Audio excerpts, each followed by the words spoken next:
So welcome to Orbit classes. आज की इस वीडियो में हम बात करने वाले हैं आयनिक बॉन्ड के बारे में। फिर हम देखेंगे आइडेंटिफिकेशन ऑफ आयनिक बॉन्ड और फिर हम इसके इलेक्ट्रोवैलेंसी कैसे निकालते हैं आयनिक कंपाउंड्स और आयनिक बॉन्ड के लिए, वो देखेंगे। और फिर लास्ट में लैटिस एनर्जी फाइंड आउट, इसके दोनों मेथड बॉन्ड लैंड इक्वेशन और बॉन्ड हेबर्ट साइकिल।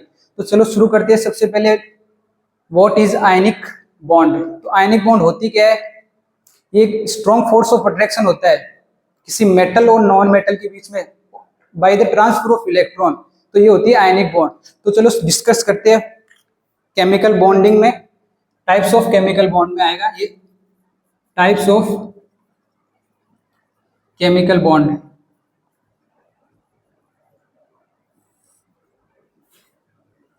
एक तो होती है स्ट्रॉन्ग फोर्स, जहां स्ट्रॉन्ग फोर्स ऑफ अट्रैक्शन हो, स्ट्रॉन्ग फोर्स ऑफ अट्रैक्शन,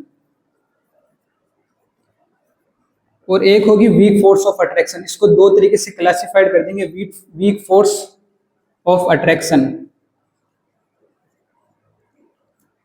तो स्ट्रॉन्ग फोर्स ऑफ अट्रैक्शन का पहला जो पॉइंट है वो डिस्कस करेंगे, आयनिक बॉन्ड। आयनिक बॉन्ड एक एग्जांपल है स्ट्रॉन्ग फोर्स ऑफ अट्रैक्शन का। दूसरा उसका होता है covalent bond. Third strong force of attraction का है कोऑर्डिनेशन बॉन्ड। और फोर्थ है मेटेलिक बॉन्ड। ये चारों एग्जांपल है स्ट्रॉन्ग फोर्स ऑफ अट्रैक्शन। और वीक फोर्स ऑफ अट्रैक्शन की बात करें तो hydrogen bond,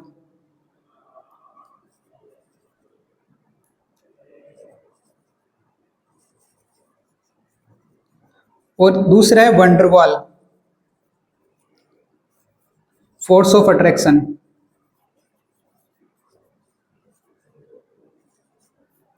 van der Waals force of attraction. तो ये तो हो गया स्ट्रॉन्ग फोर्स ऑफ अट्रैक्शन, और ये हो गया weak force of attraction. Hydrogen bond बनेगा और एक वंडरवाल फोर्स ऑफ अट्रैक्शन।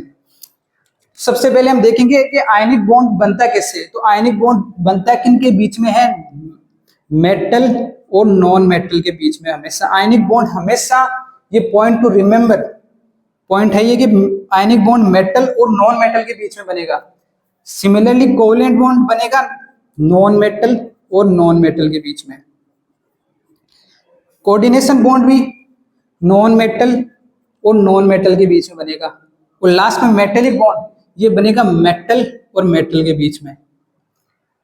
तो आयनिक बॉन्ड में क्या होगा कि ट्रांसफर ऑफ इलेक्ट्रॉन्स होंगे मेटल टू नॉन मेटल। और कोवलेंट बॉन्ड में क्या होगा? शेयरिंग होगी। कोवलेंट बॉन्ड और कोऑर्डिनेशन बॉन्ड में होगी शेयरिंग। तो ये डिस्कस करेंगे। और ये है वीक फोर्स ऑफ अट्रैक्शन। इसका एग्जांपल है हाइड्रोजन बॉन्ड और वंडरवाल, इनके बीच में होता है वीक फोर्स ऑफ अट्रैक्शन। तो चलो शुरू करते हैं आयनिक बॉन्ड से। तो आयनिक बॉन्ड होती क्या है? पहले तो ये देखेंगे इसकी डेफिनेशन। ये एक टाइप ऑफ केमिकल बॉन्ड का स्ट्रॉन्ग बॉन्ड ऑफ अट्रैक्शन में आएगा आयनिक बॉन्ड। तो सबसे पहले हम देखेंगे आयनिक बॉन्ड होती क्या है।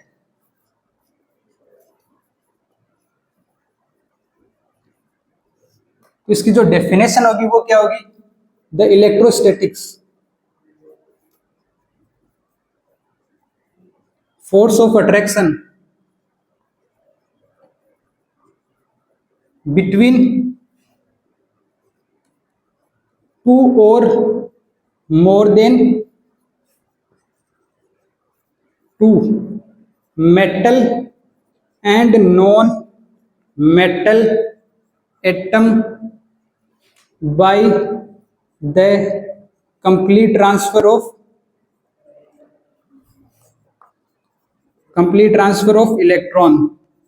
इलेक्ट्रॉन्स। तो वो होगी आयनिक बॉन्ड। मेटल और नॉन मेटल के बीच में जब कंप्लीट ट्रांसफर ऑफ इलेक्ट्रॉन हो जाएगा तो आयनिक बॉन्ड का फॉर्मेशन होगा। जैसे एग्जांपल लेते हैं Na और Cl का। Na के अंदर होते हैं इलेक्ट्रॉन्स के सेल में 2, फिर होते टोटल इलेक्ट्रॉन्स इसमें होते 11, क्लोरीन में होते 17। पहली सेल में आएंगे 2, बचे 8 और 1। ये हो गया इलेक्ट्रॉन्स को फिल करने का तरीका। क्लोरीन के अंदर आएंगे 2, 8 और 7। अब इसको अपना ऑक्टेट पूरा करने के लिए 1 इलेक्ट्रॉन चाहिए, तो इसके पास ये 1 इलेक्ट्रॉन एक्स्ट्रा है, ये 1 इलेक्ट्रॉन इसके पास एक्स्ट्रा है, तो इसको दे देगा। तो जो डोनर होता है उसके ऊपर आता है केटाइन, वो होता है पॉजिटिव चार्ज, और जो इलेक्ट्रॉन ले लेता है उस पे आता है नेगेटिव चार्ज। तो अब इसकी जो इलेक्ट्रॉन्स होंगे वो 2 और 8, ये भी स्टेबल हो गया, और इसके हो गए 2 8 8। तो इनके बीच में क्या फॉर्म होगी, आयनिक बॉन्ड। ये इनके बीच में आयनिक बॉन्ड फॉर्म होगी। ये कूलोम्बिक फोर्स ऑफ अट्रैक्शन भी कहते हैं इसको, कूलोम्बिक फोर्स ऑफ अट्रैक्शन। कूलोम्ब जो एक साइंटिस्ट था, उसने ये दिया था कि इसके बीच में जो अट्रैक्शन होगा वो कूलोम्बिक फोर्स ऑफ अट्रैक्शन होगा। तो ये तो हो गया एग्जाम्पल। मेटल, सोडियम एक मेटल है, जो मेटल की टेंडेंसी होती है इलेक्ट्रॉन डोनेट करने की, और जबकि नॉन मेटल की होती है एक्सेप्ट करने की। जो पीरियोडिक टेबल के लेफ्ट साइड में है वो सारे हैं मेटल्स, और जो राइट साइड में है वो है नॉन मेटल्स। तो ये तो हो गया इसका एग्जाम्पल Na+ और Cl-। ठीक है, तो अब हम देखेंगे आइडेंटिफिकेशन ऑफ आयनिक कंपाउंड्स का आइडेंटिफिकेशन कैसा होगा। अगला टॉपिक है ये आइडेंटिफिकेशन ऑफ आयनिक कंपाउंड्स। कैसे पता चलेगा कि ये आयनिक कंपाउंड है नहीं है? तो नॉन मेटल के साथ क्या होना चाहिए, नॉन मेटल के साथ हमेशा क्या होना चाहिए, मेटल एटम अटैच हो, और या फिर NH4+ अटैच हो, या फिर PH4+। ये अमोनियम आयन, ये है फोस्फोनियम आयन। नॉन मेटल के साथ या तो मेटल एटम या अमोनियम आयन या फोस्फोनियम आयन। एग्जांपल देखो, जैसे RbCl, ये मेटल है, ये नॉन मेटल है। NH4Cl, PH4Br, तो ये हो गए एग्जाम्पल नॉन मेटल। ये है नॉन मेटल, ये है नॉन, ये क्लोरीन है, ये नॉन मेटल, इसके साथ प्रेजेंट है मेटल। ये क्लोरीन नॉन मेटल, ये ब्रोमीन नॉन मेटल, इनके साथ मेटल्स प्रेजेंट है। ठीक है, तो ये तो हो गया इनका आइडेंटिफिकेशन। अब हम एक टर्म यूज करते हैं इसके अंदर, इलेक्ट्रोवैलेंसी, आयनिक कंपाउंड्स के अंदर। वो कैसे निकालते हैं वो देखेंगे। तो इलेक्ट्रोवैलेंसी देखेंगे आयनिक कंपाउंड्स के बीच में। अगला टॉपिक है इलेक्ट्रोवैलेंसी, आयनिक कंपाउंड्स के बीच में इलेक्ट्रोवैलेंसी। तो इलेक्ट्रोवैलेंसी क्या होती है, number of ionic bond form between metal and non metal is known as electrovalency. तो इसकी डेफिनेशन होगी, number of ionic bond formed between metal and non-metal is known as electrovalency। तो किसी के भी मेटल और नॉन मेटल के बीच में जो बॉन्ड बनेगी आयनिक बॉन्ड, वही होगी इलेक्ट्रोवैलेंसी।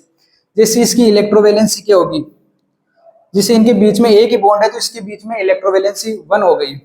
तो इलेक्ट्रोवैलेंसी मेटल और नॉन मेटल के लिए सेपरेटली कैसे देखेंगे वो देखो आप। तो अगर इलेक्ट्रोवैलेंसी, ये इलेक्ट्रोवैलेंसी शॉर्ट में लिख दे, इलेक्ट्रोवैलेंसी ऑफ मेटल कैसे लिखेंगे, तो इलेक्ट्रोवैलेंसी मेटल के लिखेंगे simple, number of outer electrons. और इलेक्ट्रोवैलेंसी ऑफ नॉन मेटल कैसे निकालेंगे, इसको 8 minus number of outer electrons कर देंगे। ठीक है, ये हो गया मेथड इलेक्ट्रोवैलेंसी और इलेक्ट्रोवैलेंसी ऑफ मेटल और नॉन मेटल निकालेंगे। जैसे ये देखो एग्जांपल्स, सोडियम क्या है, मेटल, मेटल के ऊपर आउटर मोस्ट वैलेंस शेल के अंदर सोडियम के होते हैं 1 इलेक्ट्रॉन, और क्लोरीन के आउटर मोस्ट शेल में होते हैं 7 इलेक्ट्रॉन आउटर मोस्ट। तो इसको सिंपल, क्लोरीन के होते हैं टोटल 7 इलेक्ट्रॉन, 8 में से 1 7 माइनस कर देंगे, आएगा 1। तो ये हो गया इनके लिए, दोनों के ऊपर चार्ज आएगा, ये चार्ज आएगा नेगेटिव चार्ज, क्योंकि जो नॉन मेटल होता है उसकी टेंडेंसी होती है डोनेट करने की, और जो मेटल होता है उसकी टेंडेंसी होती है अट्रैक्ट करने की। ठीक है, तो ये तो हो गया electrovalency for metal and non metal. जैसे आप कोई भी एग्जांपल लो, फिर उनके ऊपर चार्ज आराम से बैलेंस हो जाएगा ये। जैसे कोई अपन सिंपल एग्जांपल लेते हैं, जो नॉन मेटल और मेटल दोनों हो, तो जैसे एक तो मेटल का एग्जांपल ले लिया और एक ले लिया नॉन मेटल, BF3 ले लिया। जैसे नहीं, ब्रोमीन भी नॉन मेटल है, ये भी नॉन मेटल है। तो हम एग्जांपल, जैसे एग्जांपल लेते हैं सोडियम और ऑक्सीजन, सोडियम है मेटल और ऑक्सीजन है नॉन मेटल। तो इलेक्ट्रोवैलेंसी सोडियम के लिए क्या होगी, out number of outer electron. Sodium के वैलेंस शेल में होते हैं 1 इलेक्ट्रॉन, ठीक है। और जो नॉन मेटल के वैलेंस 8 में माइनस करना है आउटर वैलेंस शेल के, तो ऑक्सीजन के जो टोटल इलेक्ट्रॉन होते हैं वो होते हैं वैलेंस शेल में कितने, 6, और 1 8 में से माइनस करना है तो आए 2, तो इस पे आएगा -2 चार्ज। तो ये दोनों अब होगी क्रॉस से, ये Na2O, ये प्रोडक्ट बन जाएगा आयनिक कंपाउंड। ये देखेंगे अब अगला topic, formation of ionic compounds कैसे होगा। तो जो फॉर्मेशन होगा वो इलेक्ट्रोवैलेंसी की हेल्प से करेंगे अपन। अगला है formation of ionic compounds. Ionic compounds का फॉर्मेशन कैसे होगा।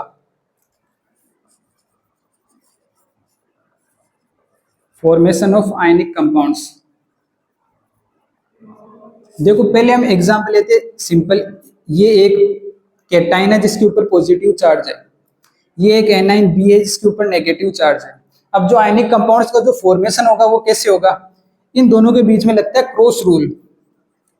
क्रॉस रूल, तो क्रॉस रूल लगेगा तो ये क्या होगा, एक्स तो जाएगा बी के यहाँ और ये वाई आ जाएगा ए के यहाँ, तो ये क्रॉस रूल लगने के बाद ये होगा ए वाई और बी एक्स, ये बन जाएगा आयनिक कंपाउंड। जैसे अभी अपने लास्ट में जो एग्जांपल लिया था अभी, सोडियम और ऑक्सीजन दोनों लिया था।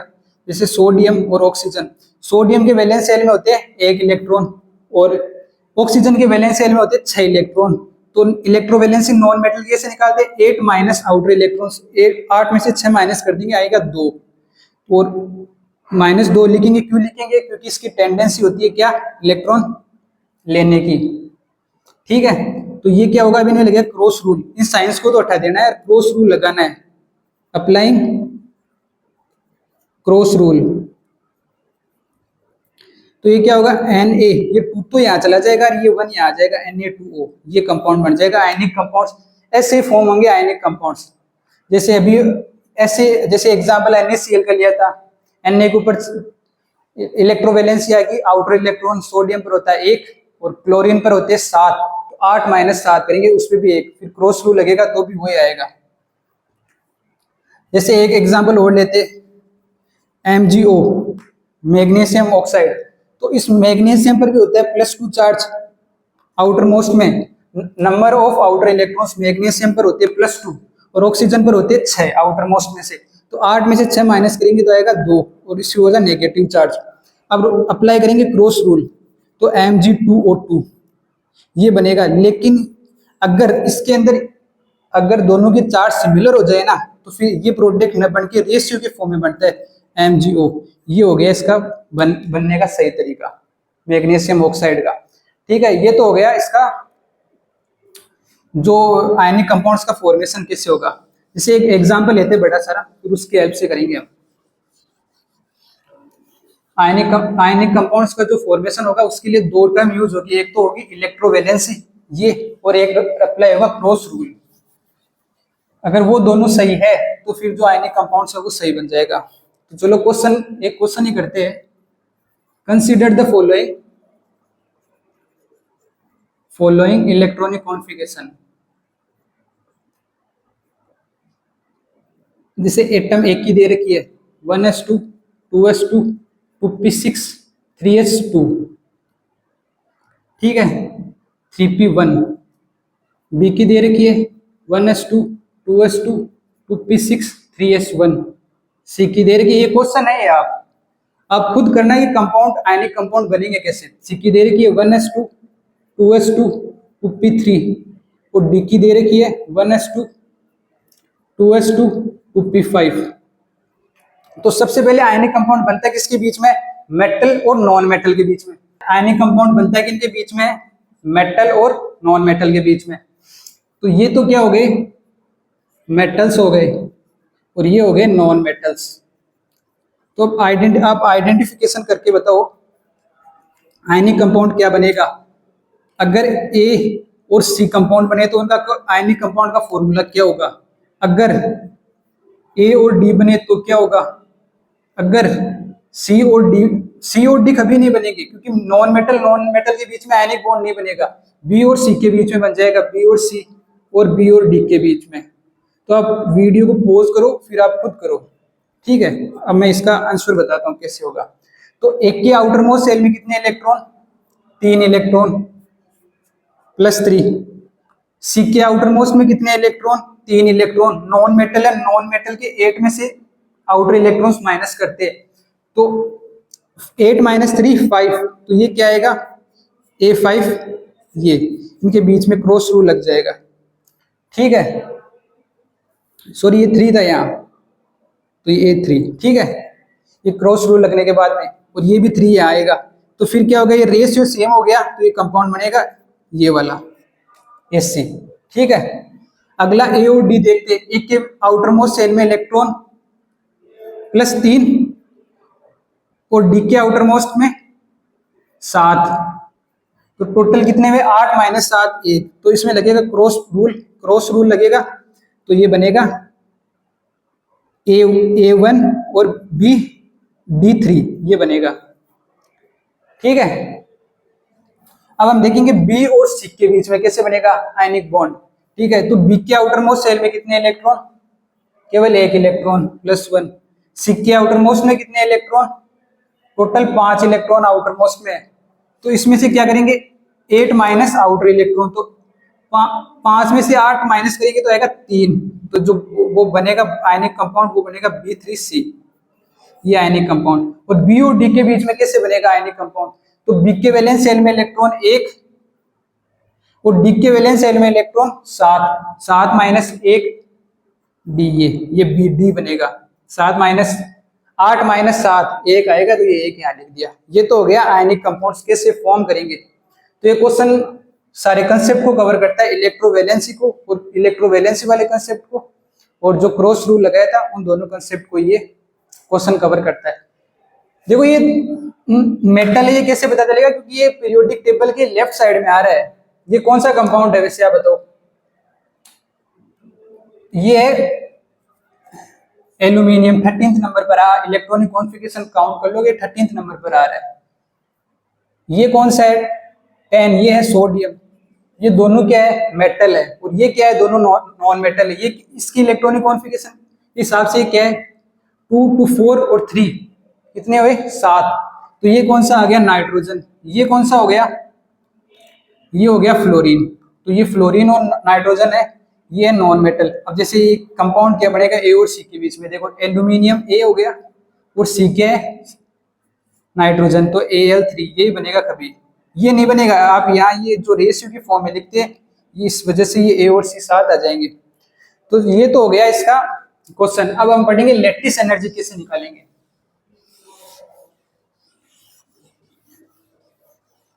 तो लैटिस एनर्जी के निकालने के होते हैं 2 तरीके, एक तो बॉन्ड हेबर साइकिल और एक बॉन्ड लैंड इक्वेशन।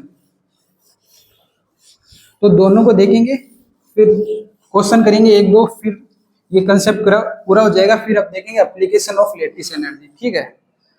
तो लैटिस एनर्जी होती क्या है? लैटिस एनर्जी हमेशा आयनिक कंपाउंड्स के लिए निकालेंगे। तो लैटिस एनर्जी क्या होगी? Energy release during the formation of ionic compounds is known as lattice energy। जब भी आयनिक कंपाउंड्स मेटल और नॉन मेटल पास आएंगे, तो जो एनर्जी रिलीज होगी उसी एनर्जी को अपन कहेंगे लैटिस एनर्जी। तो इसको फाइंड आउट करने के 2 मेथड है, एक तो होगा बॉन्ड हेबर साइकिल और एक है bond land equation. Lattice energy को फाइंड करने के 2 मेथड है, एक तो हो गया बॉन्ड हेबर साइकिल और एक है बॉन्ड लैंड इक्वेशन। अपन इसका यूज करेंगे सारे क्वेश्चन में, क्योंकि ये इसी से होंगे, बॉन्ड लैंड इक्वेशन से। ये एक एक्सपेरिमेंट किया गया था, एक्सपेरिमेंटली हुआ था ये, तो ये बिल्कुल इंपॉर्टेंट नहीं। सारे क्वेश्चन बॉन्ड लैंड इक्वेशन से फाइंड करेंगे लैटिस एनर्जी। तो एक एक करके देखते हैं। बॉन्ड पहले देखेंगे बॉन्ड हेबर साइकिल क्या होता है, फिर अपन देखेंगे बॉन्ड लैंड इक्वेशन, इससे कैसे लैटिस एनर्जी निकाली जाती है। तो चलो शुरू करते हैं। तो बॉन्ड हेबर साइकिल में क्या होता है? ये एक साइक्लिक प्रोसेस है, एक्सपेरिमेंटल साइक्लिक प्रोसेस है, जिससे लैटिस एनर्जी फाइंड की जा सकती है। तो अपन देखेंगे पहले bond Haber cycle, bond Haber cycle. तो इसकी जो डेफिनेशन होगी वो क्या होगी? It is an experimental method by which lattice energy is calculated.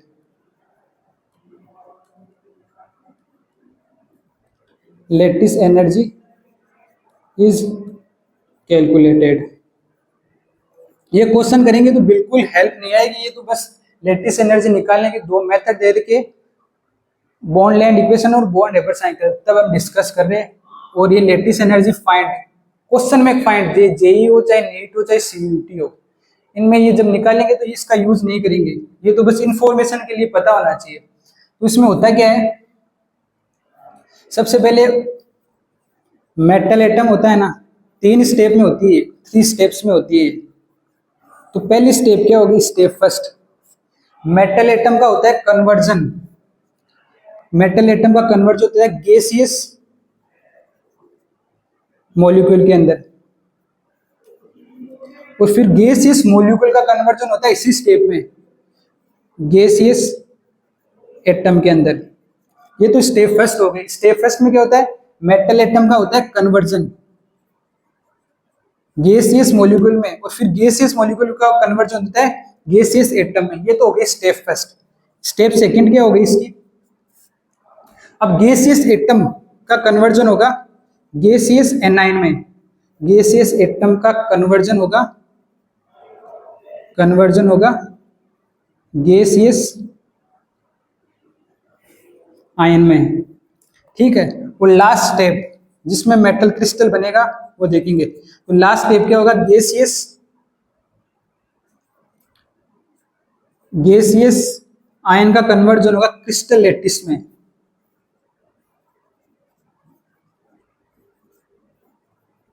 Crystal lattice बनेगा ऑफ आयनिक कंपाउंड्स। तो ये पूरा थ्योरेटिकल प्रोसेस है, ये पूरा बॉन्ड हेबर साइकिल पूरा एक थ्योरेटिकल कंसेप्ट है। एक्सपेरिमेंटली लेटिस एनर्जी कैलकुलेट करने के लिए क्वेश्चन में अपन इसको लगा ही नहीं सकते, बिल्कुल नहीं होगा क्वेश्चन इससे। क्वेश्चन अपन निकालेंगे बॉन्ड लैंड इक्वेशन से, तो वो देखते हैं जिसकी मदद से लेटिस एनर्जी के क्वेश्चंस होंगे। तो अगला टॉपिक है बॉन्ड लैंड इक्वेशन।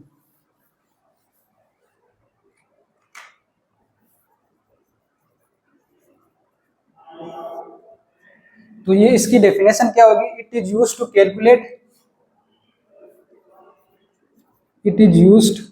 कैलकुलेट या compare the lattice energy of ionic compounds. इसको इंपॉर्टेंट लगा सकते हो, सारे क्वेश्चन लेटिस एनर्जी की इससे होंगे। लेटिस एनर्जी क्या होती है? Energy release during the formation of ionic bond. जब आयनिक बॉन्ड फॉर्म होती है तो एनर्जी रिलीज होती है, और वो प्रोसेस होता है एक्सोथर्मिक प्रोसेस। एनर्जी रिलीज होती है एक्सो, और एनर्जी देनी पड़ती है तो वो प्रोसेस होता है एंडोथर्मिक प्रोसेस। तो ये एक एक्सोथर्मिक प्रोसेस है। तो जो इसका फॉर्मूला बनेगा वो है lattice energy is directly proportional to charge of cation multiply charge of anion, divide में आएगा inversely proportional radius of cation plus radius of anion. ठीक है, ये है लेटिस एनर्जी का। इस फॉर्मूले से अपन करेंगे कैलकुलेट लेटिस एनर्जी। ठीक है, तो Z प्लस क्या है यहाँ पे? Charge of cation. Z minus क्या है? Charge of A9. Similarly R plus क्या है? रेडियस ऑफ कैटाइन, और R माइनस क्या है? Radius of anion. ठीक है, इस फॉर्मूले के यूज से करेंगे। जैसे जैसे सपोज दैट कि इन दोनों का मल्टीप्लिकेशन चार्ज ऑफ कैटाइन और एनाइन की वैल्यू ज्यादा हो गई तो लेटिस एनर्जी भी ज्यादा हो गई। अगर रेडियस किसी की रेडियस ज्यादा है तो उसकी लेटिस एनर्जी कम हो जाएगी। ये इनके इनवर्सली प्रोपोर्शनल है। आप इनको सेपरेटली भी लिख सकते हो। Lattice energy is directly proportional to charge of cation multiply charge of anion, और lattice energy is inversely proportional to charge of cation plus charge of anion. अब इसकी हेल्प से अपन करेंगे क्वेश्चंस कि लेटिस एनर्जी के क्वेश्चंस कैसे होंगे, ये फॉर्मूला यूज करेंगे। तो चलो क्वेश्चंस करते हैं। सबसे पहले अपन लिखेंगे क्वेश्चन। तो क्वेश्चन लिखेंगे अपन Al2O3 एंड Na2O, ये हो गया। तो इनके देखेंगे लेटिस एनर्जी किसकी ज्यादा है इन दोनों कंपाउंड्स में। तो लेटिस एनर्जी कैसे फाइंड करेंगे, दोनों के पहले तो चार्ज पता होनी चाहिए आपको कितने हैं। तो इस पर तो आएगा +3 चार्ज और इस पे आएगा -2 चार्ज। ये कैसे लिखा मैंने, इलेक्ट्रोवैलेंसी की हेल्प से क्रॉस रूल लगेगा, ये +3 आ जाएगा, ये -2 आ जाएगा। इनमें क्या होगा, ये यहाँ 1 है तो ये 1 आ जाएगा, +1 यहाँ और ये -2 यहाँ। अब इसमें क्या होता है, लेटिस एनर्जी फाइंड करते हैं तो चार्ज को क्या करते हैं, मल्टीप्लाई। इन दोनों को मल्टीप्लाई करेंगे साइन को उठा के तो आएगा 6, इन दोनों को मल्टीप्लाई करेंगे तो आएगा 2। तो लेटिस एनर्जी आपसे पूछे कि Al2O3 की ज्यादा है या इस Na2O की ज्यादा है, तो लेटिस एनर्जी ज्यादा है Al2O3 की। ये हो गया लेटिस एनर्जी का कंसेप्ट। ये तो होता है जब चार्ज कितना भी है, आपको सिंपल चार्ज को मल्टीप्लाई करना है फिर लेटिस एनर्जी का कंपेयर करना है। ठीक है, ये तो हो गया इसका चार्ज की हेल्प से निकालने का मेथड। अगर ये आ जाए आपके पास NF एंड KF, इन दोनों की आपको निकालनी हो लेटिस एनर्जी, तो आप कैसे निकालोगे। तो सोडियम के ऊपर होता है, दोनों के यहाँ चार्ज 1 है, सोडियम पर जाएगा +1, इस पे आएगा -1। इस पोटेशियम पर आएगा +1 और इस पे आएगा -1। तो चार्ज तो सेम है, दोनों को मल्टीप्लाई करेंगे तो रिजल्ट तो आएगा 1 1। अब ये अप्लाई करेंगे जो नीचे है ना, inversely proportional radius of cation और एनाइन। तो रेडियस ऑफ केटाइन सोडियम की बड़ी है, पोटेशियम की बड़ी है। तो बड़ी रेडियस किसकी है, जैसे इसकी ट्रिक्स होती है हेलिना की, तो बड़ी किसकी है, रेडियस बड़ी है पोटेशियम की सोडियम से। ठीक है, तो जिसकी रेडियस बड़ी उसकी लेटिस एनर्जी क्या हो जाएगी, कम हो जाएगी। तो लेटिस एनर्जी किसकी कम हो जाएगी, इसकी सोडियम की ज्यादा हो जाएगी पोटेशियम से। तो इन दोनों की लेटिस एनर्जी जब भी कंपेयर करेंगे तो इस मॉलिक्यूल की लेटिस एनर्जी ज्यादा हो जाएगी। सबसे पहले तो लेटिस एनर्जी निकालेंगे तो चेक करेंगे चार्ज। अगर चार्ज का मल्टीप्लाई सेम आ जाए तो फिर अपन रेडियस वाला कंसेप्ट लगाएंगे। सबसे पहले तो अपना काम है चार्ज को ही देखना। जैसे यहाँ चार्ज था +3 -2 मल्टीप्लाई किया 6 आया, +1 -2 मल्टीप्लाई, इन दोनों की साइंस को मत देखना, फिर देखना इसकी लेटिस एनर्जी ज्यादा हो। तो इससे सारे क्वेश्चन इस कंसेप्ट से सारे क्वेश्चन हो जाएंगे आपके लेटिस एनर्जी के एक। ठीक है, इसमें कोई दिक्कत तो नहीं है, दिक्कत तो आएगी नहीं। अगर दिक्कत आ रही है तो आपको कोई कमेंट सेक्शन में आप लिख देना कि भाई इसकी हमारी लेटिस एनर्जी नहीं निकल रही, तो हम उसका रिप्लाई दे देंगे। ठीक है, तो अब अपन देखेंगे लेटिस एनर्जी की एप्लीकेशन ऑफ लेटिस एनर्जी। तो लेटिस एनर्जी निकालना सीख गए, दोनों मेथड देख लिए, बॉन्ड लेंथ इक्वेशन और बॉन्ड हेबर्ट साइकिल। तो अब देखेंगे एप्लीकेशन क्या है lattice energy. Application of lattice energy. ठीक है, अब इसकी एप्लीकेशन देखेंगे, लेटिस एनर्जी की एप्लीकेशन क्या होगी। तो lattice energy is directly proportional to stability of, पहली एप्लीकेशन है स्टेबिलिटी ऑफ आयनिक कंपाउंड्स। जितनी ज्यादा लेटिस एनर्जी होगी उतनी ही ज्यादा स्टेबिलिटी हो जाएगी आयनिक कंपाउंड्स में। आप देखोगे कि जैसे कोई भी कंपाउंड बन रहा है उससे जो एनर्जी रिलीज होगी, जितनी ज्यादा एनर्जी रिलीज होगी, एक्सोथर्मिक प्रोसेस होगा जितना ज्यादा, उतनी ज्यादा स्टेबिलिटी आएगी आयनिक कंपाउंड्स में। तो एप्लीकेशन पहले तो ये होगी कि lattice energy is directly proportional to stability of ionic compounds. ठीक है, दूसरी एप्लीकेशन होगी lattice energy is directly proportional to melting point and boiling point. जितनी ज्यादा लेटिस एनर्जी होगी उतना ही ज्यादा मेल्टिंग और बॉइलिंग पॉइंट होगा। जैसे जैसे लेटिस एनर्जी इंक्रीज होगी मेल्टिंग एंड बॉइलिंग पॉइंट भी इंक्रीज होगा, डायरेक्टली प्रोपोर्शनल है। तीसरा अपन पॉइंट देखेंगे, एप्लीकेशन का तीसरा पॉइंट है lattice energy is inversely proportional to solubility. तो जितनी ज्यादा लेटिस एनर्जी होगी उतनी ही कम सोल्यूबिलिटी होगी। तो ये तो हो गए आयनिक कंपाउंड्स के लेटिस एनर्जी की तीनों एप्लीकेशन। सोल्यूबिलिटी का जो कंसेप्ट है वो ये है कि आयनिक कंपाउंड्स है ना हमेशा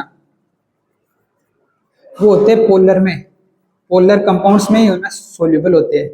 आयनिक कंपाउंड्स कभी भी नॉन पोलर में सोल्यूबल नहीं होते। जैसे पोलर कंपाउंड का एग्जांपल क्या हो गया, H2O। इसी तरह कोवैलेंट कंपाउंड्स होते हैं ना,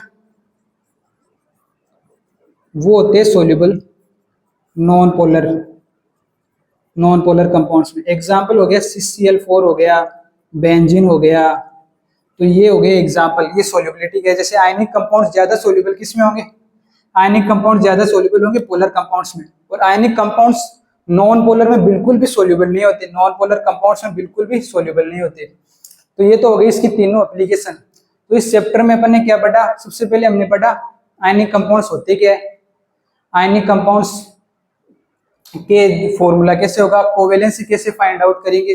फिर अपन ने बॉन्ड हेबर साइकिल देखा, उसके दोनों मेथड देखे, जिससे अपन लैटिस एनर्जी निकाल सके। बॉन्ड लैंड इक्वेशन से ही अपन फाइंड करेंगे। कभी भी क्वेश्चन आएगा, चाहे जेई का हो, नीट का हो, बॉन्ड हेबर साइकिल का यूज केवल थ्योरेटिकल पर्पस से कराया गया। और ये 3 एप्लीकेशन है, बस इतना ही है आयनिक कंपाउंड्स का सारा कंसेप्ट। तो ठीक है, तब तक के लिए बाय, मिलते हैं अगले वीडियो में, जो कि होगा कोवैलेंट कंपाउंड्स, मेटेलिक कंपाउंड्स के बारे में। ठीक है।